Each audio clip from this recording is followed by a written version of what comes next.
అందరికీ నమస్కారం. ఈ ప్రవీణ్ పగడాల సంస్మరణ బహిరంగ సభ 24వ తారీఖున తలపెట్టామన్న విషయం మీ అందరికీ తెలుసు. దాని గురించి పోలీస్ పర్మిషన్ గురించి ప్రకృతి వేదిక పక్కన ఉన్న స్థలాల యొక్క యాజమాన్యాల దగ్గర నుంచి లెటర్స్ తీసుకుని ఎస్పీ గారికి సబ్మిట్ చేయడం జరిగింది. నేను 3 సార్లు ఎస్పీ ఆఫీస్కి వెళ్ళాను. అది అడిషనల్ ఎస్పీ మురళీకృష్ణ గారిని కలిసి ఇచ్చాను. ఎండార్స్మెంట్ పంపిస్తున్నారు, పంపించలేదు.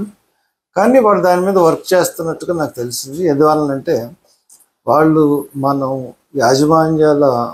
యజమాని యొక్క పేర్లు కూడా వాళ్ళ ఫోన్ నెంబర్లతో ఇచ్చాం లెటర్స్. దాని సందర్భంగా వాళ్ళు యజమానులందరినీ పిలిచి మీరు ఇష్టపూర్వకంగా ఇచ్చారా లేకపోతే బలవంతం చేశారా అంటే వాళ్ళందరూ ఇష్టపూర్వకంగానే ఇచ్చాము. వాళ్ళు ఎవరో చనిపోయాము, మీటింగ్ పెట్టుకుంటాం అని చెప్పారు. దాని గురించి ఇచ్చాం. ఇది గవర్నమెంట్కి వ్యతిరేకం అంటే వ్యతిరేకం హర్ష్ కుమార్ గారి మీద అభిమానంతో ఇచ్చిందని వాళ్ళు చెప్పడం జరిగింది. జరిపిన తర్వాత వాళ్ళని కొంత జరిపించడానికి విసిగిస్తున్నారు. చాలాసార్లు ఫోన్లు ప్రతి స్టేషన్ నుంచి ప్రతిసారి ఫోన్లు చేయడం, వాళ్ళని ఇబ్బందులకు గురి చేస్తున్నారన్న విషయం కూడా నా దృష్టికి వచ్చింది. సరే, ఈ నేపథ్యంలో ఎస్పీ గారు ఆయన ఫోన్ ఎత్తట్లేదు. సరే అని చెప్పి రాజానారాయణ గారికి ఫోన్ చేశాను. ఫోన్ చేసి ఆయన అంటారు, వాళ్ళు ఎవరు మీకు పర్మిషన్ ఇవ్వలేదంట, మేము రికార్డ్ చేసామండి వాళ్ళ వీడియోస్ని అన్నారు. అంటేను మీరు బెదిరించి ఉంటారంటే మీ పోలీస్ స్టైల్లో వాళ్ళు మనస్ఫూర్తిగా ఇవ్వడానికి ఒప్పుకొని నాకు లెటర్స్ ఇచ్చారు తప్పితే నా మీద ఉన్న వాళ్ళకి నాకున్న సంబంధం దృష్టి ఇచ్చారు. ఇప్పటికిప్పుడు సంబంధం కాదు, ఎప్పటి నుంచో ఉన్న సంబంధాలు. దాని మీద వాళ్ళు మా పక్క స్థలాలు వాళ్ళు కాబట్టి ఆటోమేటిక్గా ఇస్తారు. మీరు ఎవరైనా బెదిరించారేమో. మొదటి నుంచి అన్ని ఏదో పనులే చేసుకుని వస్తున్నారు పోలీస్ డిపార్ట్మెంట్.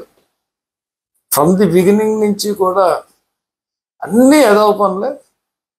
అంటే నా ఉద్దేశం ఏంటంటే ఇది హత్య అని చెప్పడం, హత్యని చెప్పకపోవడం, యాక్సిడెంట్ అని చెప్పకపోవడం.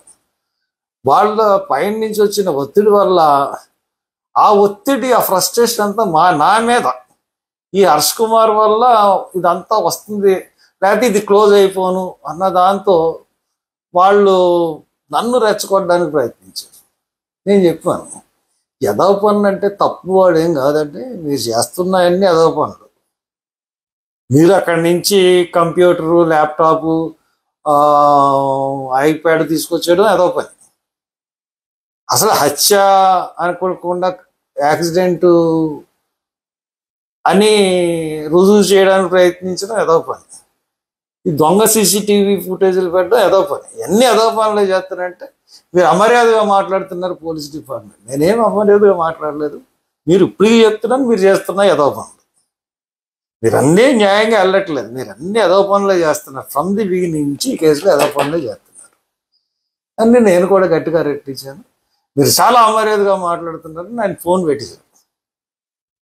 ఆయన ఫోన్ పెట్టేస్తే నాకు లాభం లేదు, నాకు నష్టం లేదు. కానీ మాకు గ్రౌండ్ పర్మిషన్ కావాలి.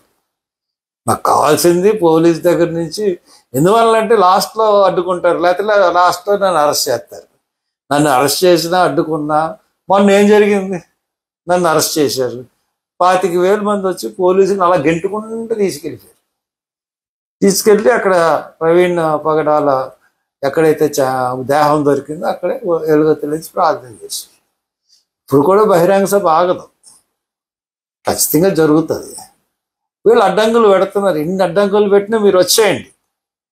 24న ఖచ్చితంగా జరుగుతుంది సభ, వచ్చేయండి. అంటే పోలీసులు, గవర్నమెంట్, వీళ్ళు ఒక సభ పెట్టుకోవడానికి అబ్జెక్షన్ ఏంటి? ఒక సంస్మరణ సభ, బహిరంగ సభ పెట్టుకుంటానంటే వీళ్ళకి అడ్డేంటి? ఎంత ప్రభుత్వం ఒత్తిడి తెస్తుంది, పోలీసులు ఎంత ఒత్తిడి తెస్తున్నారో మీరు అర్థం చేసుకోండి.